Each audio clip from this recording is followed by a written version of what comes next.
Yun mga brother, it's uwian time again.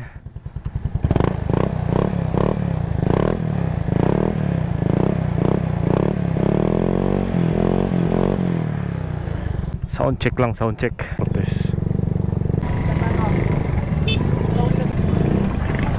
Karibok na naman.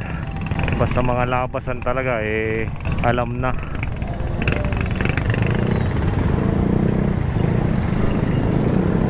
Grabe talaga ang traffic dito tuwing hapon kasi nagsasabay-sabay sa labasan ng mga tao.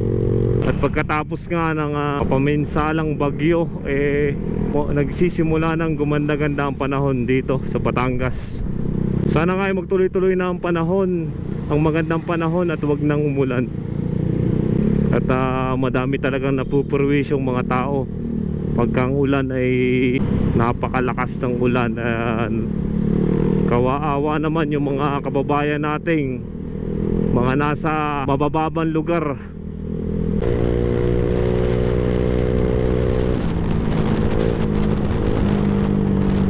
Another traffic na naman dito. Grabe naman. Walang ubos nga din yung traffic dito. Araw-araw ay traffic. Boss, wait. Grabe yung binibigay na lakas ng ating makina.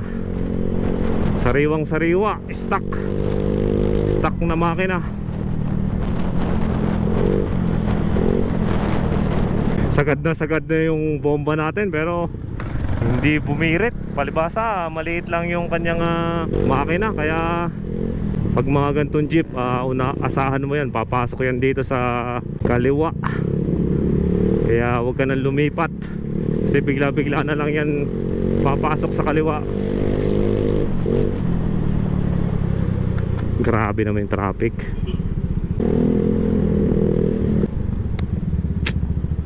Ito, bago-bago to. Pag nagasgasan natin to, talagang tikas. Tambay-tambay muna tayo dito. At may humihingi ng ating sticker mga brother. Tayong naman to 7-Eleven na to at na-abandon na. Pero parang pinapasok pa rin ng tao. Pero luso tayo dyan. Parang ayaw tayong patambayin. Grabe yung mga construction dito. Laki ng binabaw na tubo. Gantong oras talaga wala kang madadaan ng luwag na karsada. Puro traffic ang mga madadaanan mo. Kasi nagkakasabay-sabay ang mga umuuwi. Nagtataka lang tayo mga brother sa mga nagka-counterflow. Mas maganda naman dumaan dun sa may kanan, sa may inner lane, sa kabilang bahagi, kaysa makipagsapalaran kayo dito sa gitna. Wag naman kayong dumaan dito, ang log-log naman dun sa may inner lane. Hanggat maaari wag tayong lalabas dyan sa guhit na yan. Kasi parang nilalagay na natin ang isang paa natin sa aksidente pag nilagay natin, pag lumampas tayo sa linyang yan. Kasi yan yung boundary ng mga nandaanan. Kaya hanggat maaari doon tayo dumaan sa may inner lane. Hindi naman ganun ka-traffic kasi sa tunay talaga doon ako dumadaan pagka mga ganyan traffic.